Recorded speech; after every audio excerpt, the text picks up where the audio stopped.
This podcast is made possible by the listener members of Nashville Public Radio. This is the Nash Villager Podcast.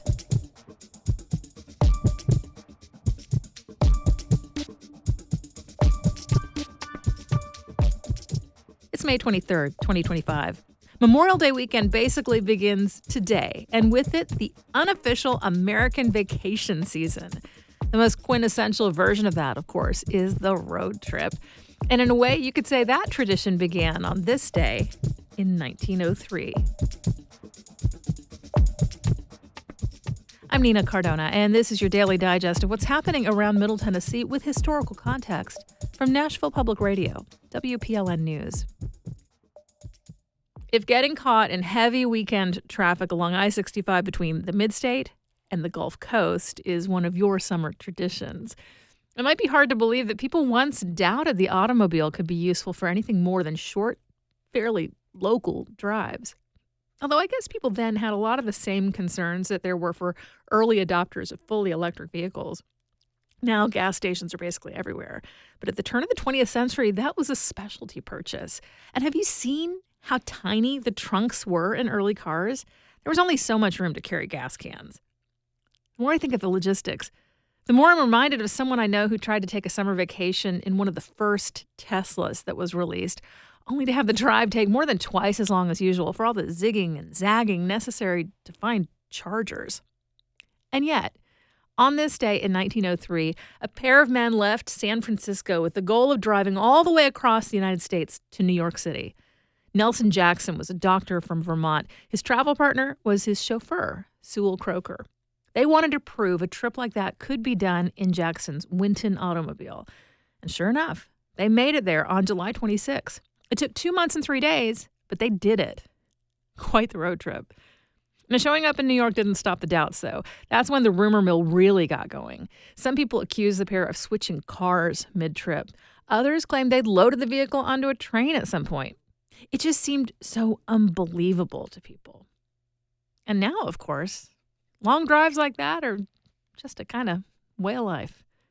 Now, if you're going to hit the road this weekend, you won't be alone.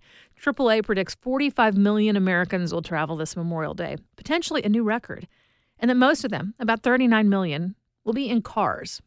We really haven't seen the usual seasonal spikes in gas prices this spring thanks to stable crude oil prices, but that will probably change for the summer season. The experts say roads will be the busiest in afternoons, so you may want to take that into account as you decide when to go looking for a spot to stop at a roadside attraction.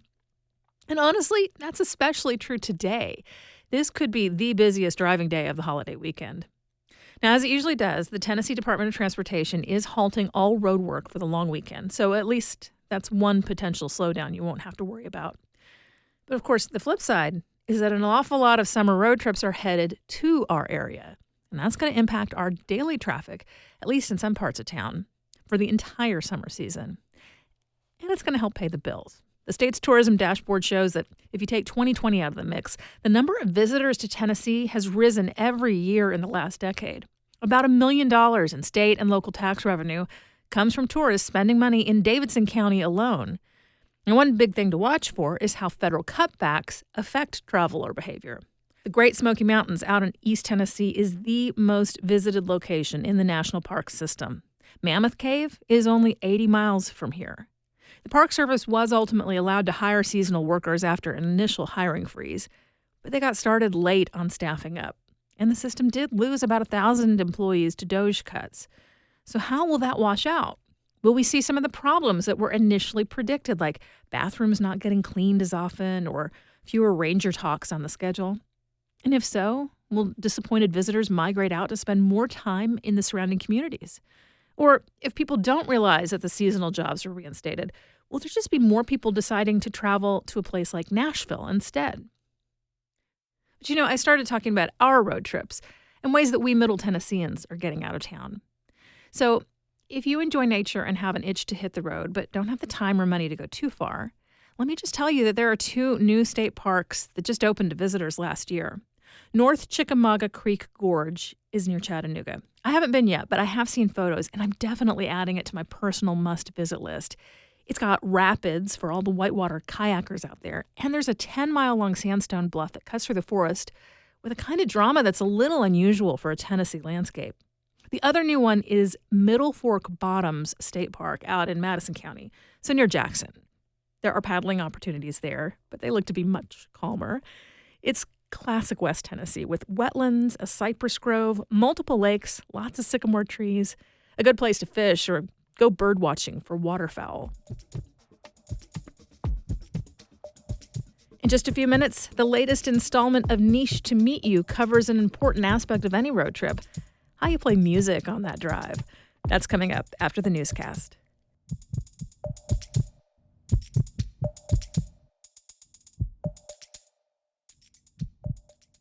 The justice system is complicated. I'm Paige Flager, and as WPLN's criminal justice reporter, I'm constantly asking, is the system working? And who is it working for? The system is broken. I think it's more punitive than anything. And this is not about justice anymore. This is about vengeance. We're trying to get justice from a justice system that failed us. How policies impact real people. Hear their stories here on WPLN News. Here's the latest from WPLN News. The Tennessee Department of Correction put a man to death for the first time in more than 5 years yesterday. WPLN's health reporter Catherine Sweeney has been covering the state's evolving lethal injection policy. She was a media witness to the execution. Oscar Franklin Smith's execution started about half an hour late, after unexplained delays. TDOC places a curtain between the viewing gallery and the chamber until the execution team has prepped the prisoners, placing them on a gurney, putting them into restraints, and establishing the IV line. That plastic tube comes out of a portal in the wall to hide TDOC workers who handle the lethal drugs. For the first time, the team was using one drug, pentobarbital, instead of 3. There was no indication when the clear drug began flowing, so it's uncertain how long it took to kill Smith. During his final remarks, Smith maintained his innocence. He said he won't be the first or last innocent man to be executed in that chamber, and he criticized Governor Bill Lee for allowing the executions to continue. Catherine Sweeney, WPLN News. Oscar Franklin Smith was convicted of murdering his wife, Judith Robert Smith, and 2 of her teen sons in 1989. Judith Smith's siblings spoke after the lethal injection, and sister Terry Osborne emphasized the lasting impact of their loss. The pain of losing Judy, Chad, and Jason is something that we will continue to carry. It's not a moment that goes by that we don't miss them. I miss the sound of Judy's voice. I know my brother does as well. On the other end of the phone, we miss the excitement of planning Chad's driving lessons, and we miss the pure joy of hearing Jason's laughter. These are memories and wounds that will never fully heal. The siblings said they stand by the legal system. They also spoke about domestic violence, urging people to watch for warning signs and advocating for more resources. On the grounds of Riverbend Maximum Security Institution, dozens of pastors and community members held a vigil and shared their thoughts and emotions. WPLN's Tasha A.F. Lemley reports. Bright shining as the sun. At 10 a.m., when Oscar Smith's execution process was scheduled to start, nearly 50 people gathered in a circle in a field outside the prison. As in years past, they joined together for prayer, Christian scripture, and singing before waiting for word on when the death sentence had been carried out. John Lozier is a 50-year veteran of nonprofit and advocacy work in Nashville. He voiced his opposition to death sentences, calling on state leaders to take action. My sign says, Bill Lee could stop this unholy murder. I'd like to see the governor act on my understanding of Christian faith. Alex Sager echoed similar sentiments ahead of the execution. Everything about the death penalty is against the sanctity of life. It's not pro-life, whatever that word means, whatever that phrase means. So, especially in the South where that phrase is used a lot, this feels like, okay, so why isn't this also an issue? Is this pro-life?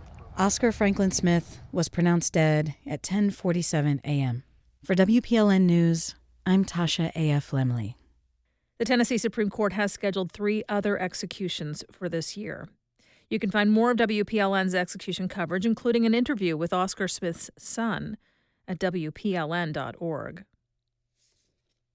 Tennessee has become the 27th state to ban Glock switches, devices that convert handguns into machine guns.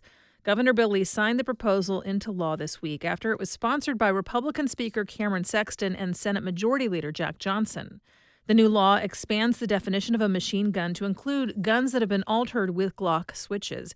It also imposes harsher penalties for possessing or selling them. Tennessee has some of the highest rates of gun violence in the country. Glock switches were used in a mass shooting in Memphis last year when 2 people were killed and several others injured, including the shooting of a Memphis police officer. The U.S. District Court in Nashville is lifting a gag order that limits what attorneys can say about their cases. Attorney Daniel Horowitz has challenged the rule ever since he got in trouble in 2022 for speaking to the media about a wrongful death lawsuit he filed against private prison operator CoreCivic. Horowitz says he was prohibited from giving interviews and forced to purge his social media of any mention of the case. He also says the judge warned that he'd be held in contempt of court if he made any other public mention of the case. Last year, he filed a lawsuit against the district court and its judges, calling the rule a violation of the First and Fifth Amendments. Rather than wait for that case to be determined, the district court issued an order last week altering its rules. This week's storms were a reminder that tornadoes are becoming more common in Tennessee, and that highlights the lack of public accommodations to protect people from those storms. Many buildings in Nashville, for example, do not have any type of tornado shelter. The Nashville Banner reports that the Centers for Disease Control suggests the safest thing to do is shelter in a basement, but those are rare in this area. The Metro Nashville Office of Emergency Management has this advice. If you're at home, get to the lowest part of your house, away from windows. Cover yourself with a mattress or a sleeping bag. They also recommend that residents practice emergency drills. Some communities have built public shelters in recent years. Rutherford County used some of its pandemic recovery money to construct what are called emergency operations buildings. Those are designed to house a variety of community support functions, including shelter during severe weather. When public storm shelters are open, they are shown on an interactive map on the Tennessee Emergency Management Agency's website. A time capsule marking 100 years of the DuPont manufacturing plant will be opened this weekend in Old Hickory. The factory and surrounding company town was initially established to make gunpowder in World War I, then largely abandoned, before being reestablished as a fabric plant in 1925. That's where DuPont has manufactured fiber rayon. The company will join with the historic Old Hickory Village Neighborhood Association to open a 1985 time capsule at 10:30 Saturday morning at Veterans Memorial Park. You'll find more news anytime at WPLN.org. It's almost summer in Nashville, and in the past, maybe 50 years ago, many would spend hot days on long drives with the windows open, playing their favorite songs.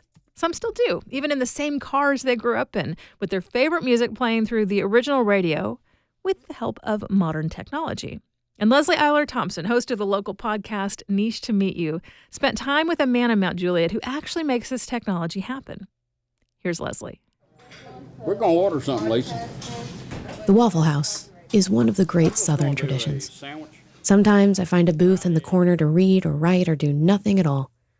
But sometimes I belly up to the bar with the local breakfast crew and make myself available for conversation. One such morning, I met a man named Richard Blankenship. I learned that Rick is a highly sought-after vintage car radio restorer. Fried egg, sausage. We get our order put in with Lisa, and I ask Rick what exactly vintage radio restoration is anyway. Like, how would he describe it to someone who had never heard of such a thing, like me? Well, back in the 60s, 70s, you know, everybody had old cars, and then all of a sudden the cassette deck come in. So everybody's taking out their old radios, putting cassette decks in.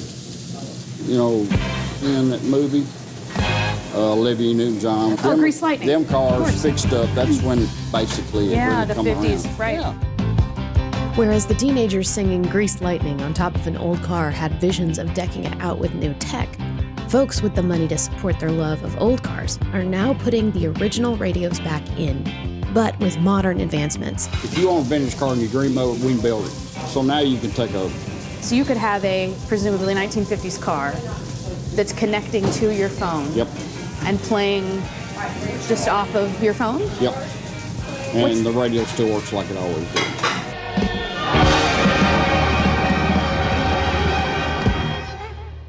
Rick showed me this setup in context when I met him at a local swap meet run by an auto club.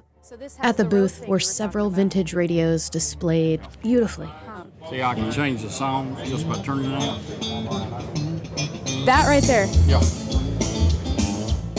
After seeing his work in action, Rick walked me around the tables, weaving through two buildings, ultimately to see the old cars where radios like these end up. Do people ever buy an old car and then come to you? Mm-hmm. I don't know how many times they walk up to me and go, I just bought this old car. Right from over here? Yeah. And they come straight to you? Come straight to me. I'm going to take a radio out and bring it over here. Okay. Rick grew up in Mount Juliet. He remembers when this Waffle House was nothing but a sinkhole. He told me he was on the road for a long time, and around here, that means he was in a band. He played drums. Learned to play listening to a Herb Alpert and the Tijuana Brass Band record. He was a 20-something, traveling across the country with people older than him, and he realized that the lifestyle of bars and touring wasn't a good fit. So, he landed in vintage car radio restoration. He's an award-winning restorer. His wait list is backed up for months. And it's a good thing, too, because he loves trucks. He's had them all his life. And he makes a good living, because car restoration is really expensive. They'll spend a fortune for a vehicle to sit in the garage, but they pull out on Sunday weekend and go out and get an ice cream cone. That's what they do. As Rick answered his phone, I looked around at the cars and accessories and expensive tech around me. For some, this might seem extravagant or unnecessary. But I think about my own hobbies and niche interests, and I'm willing to spend money on these things because they bring me meaning and joy. And for those who want to see car dashboards restored, it's like fine art restoration, because these cars boast a certain artistry that Rick brings to life. If you look at a lot of dashes, that's art. That's when they made art. So do you consider yourself an artist? In a way, because I'll take some that look pretty rough, and I'll spend more time making it look like it's supposed to than I do putting electronics on it. Like you're an art restoration. That way, yeah. In all our efforts to make better things, more effective things, more flashy things, we may have found ourselves losing the point altogether. What's been lost while we chase efficiency? In this case, that of vintage car radios, there's a balance. And Rick strikes it by finding and restoring what was lost while maintaining the wonder of having your favorite song playing through the original piece of art on the dash. Time and money, these things are precious for all of us. But for Rick and others like him, life isn't just about saving time and money. It's about spending them on things you enjoy. And I really enjoy building. Yeah. I mean, I had to be out there 7 days a week. That's right. And then you're at Waffle House every morning. I come by here to drink my coffee and eat my breakfast, and then I go shop. And then, on a Sunday afternoon, Rick will don his bibs, get an ice cream cone, and take his Ford F-150 out for a gentle drive on the country roads. Maybe even with some Herb Alpert playing his accompaniment.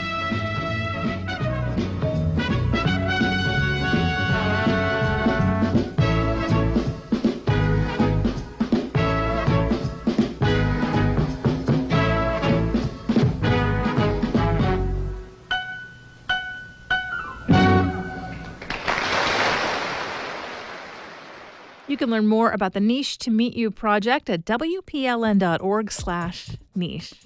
We do this roundup of Nashville news every weekday, so subscribe in your favorite podcasting app to make sure you never miss an episode. And if you like this, you'll probably enjoy the Nashvillager newsletter too. You'll get perspective from more of my colleagues at Nashville Public Radio and links to the stories we're following. Sign up for those daily emails at WPLN.org/Nashvillager. Thanks so much for listening. Let's make this day a good one, and we'll catch back up after the long weekend.